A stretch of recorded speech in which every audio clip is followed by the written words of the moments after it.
excited to share with you today a play I wrote. This play is called The Day After Saga, and it's based off the Gospels account where Jesus is taken up to Calvary and he's crucified at the cross, and his body is laid in the tomb, and this is the day after.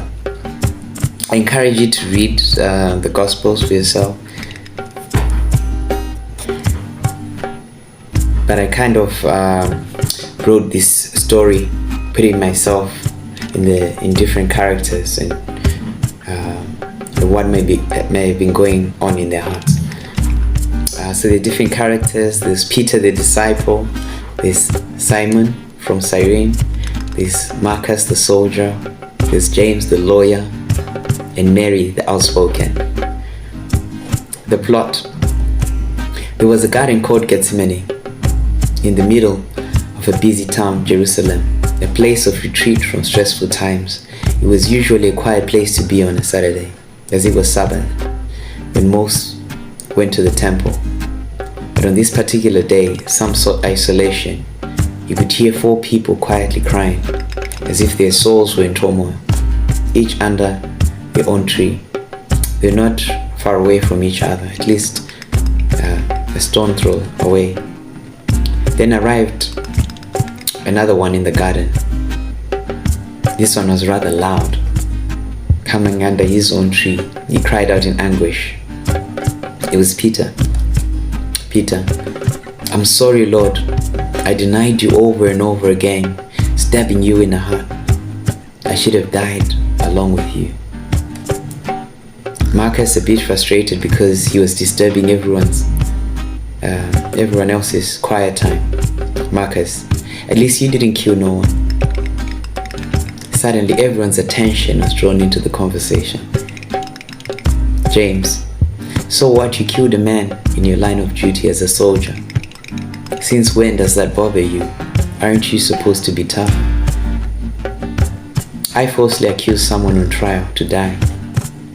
All the others wanted it, and I didn't want to go against them.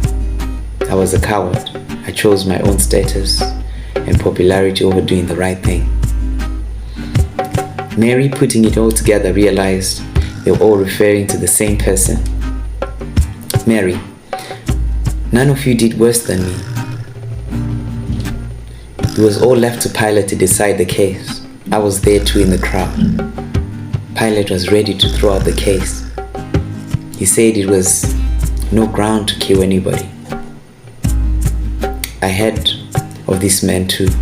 heard of this man too, mostly from my friends who said he was a fanatic, a false prophet who deceives people using false signs and miracles, giving false hope to the poor and naive.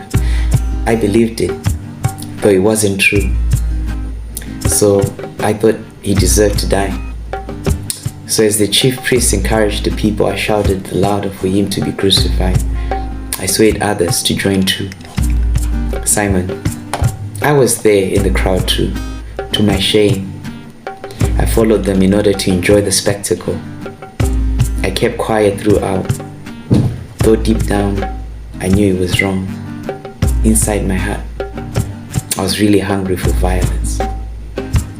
"Peter, I was his closest friend, yet I denied him to his face. He needed me the most in that moment, but I denied ever knowing him. I might as well have stabbed him in the heart. That is worse than any death." "Marcus, I was senseless. He was innocent, but I hit him, I shamed him in front of all. You say you denied him, but I spat in his face. I even took the dying man's clothes and cast lots for it. Peter, he was a good teacher. He said, if somebody takes away your coat, let him have your cloak also. Marcus, truly, he was a good man. Simon, as I was there, the soldiers saw me standing at a distance, uninvolved, but curiously observing. One pointed to me and called me. I would have ran, but for the crowd all about me. As they called me, I wondered what I had gotten myself into. They forced me to carry his cross. I discovered the depths of my own cold heart. Instead of having compassion, I was more worried about what others would think about me. What if I was seen by my contemporaries associated with this bleeding man condemned to die? I experienced the shame he was feeling too, people jeering, shouting, and spitting at him, while some of his own family and friends pitied him.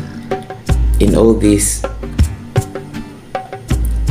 I hated it, for I was concerned for my own sake.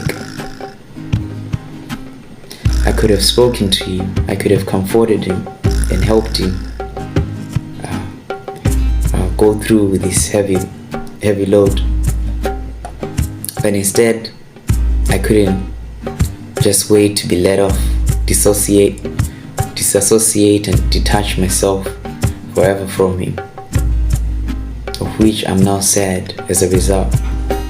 Peter, he also said to us once, if they compel you to carry something for a mile, go the extra mile. Simon, truly he was pure in heart. Mary, I remember when he was being led up there, other women following him, crying for him. I saw then that most of these were those he had healed and personally touched with his life. I realized then that it was all real. I was ashamed to be the one calling out for the death of another mother's child. The tears pierced my heart.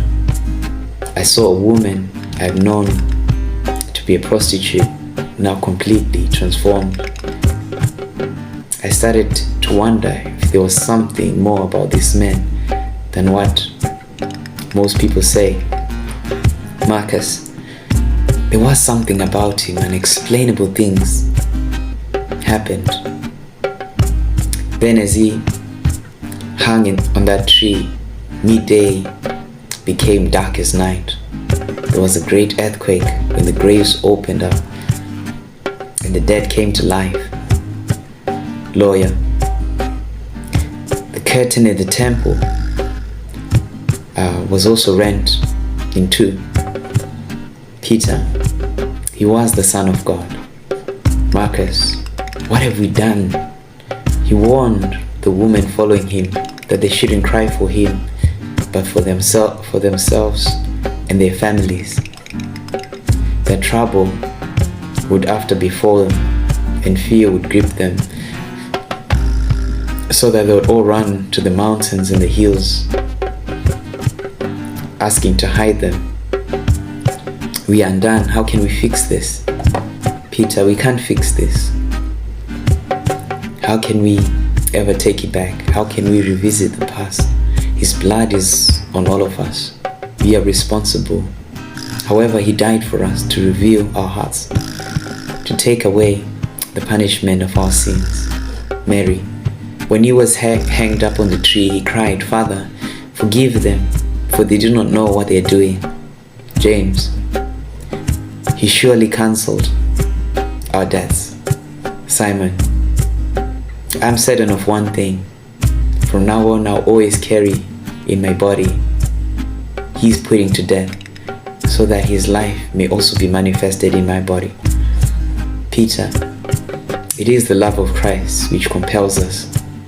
When we reflect that as one died for all, therefore all died, and that he died for all, so that the living should no longer live for themselves, but for him who died and rose for them. And after 3 days, Jesus rose again and visited them and comforted them. And they were filled with hope and rejoiced. I hope you're blessed, guys.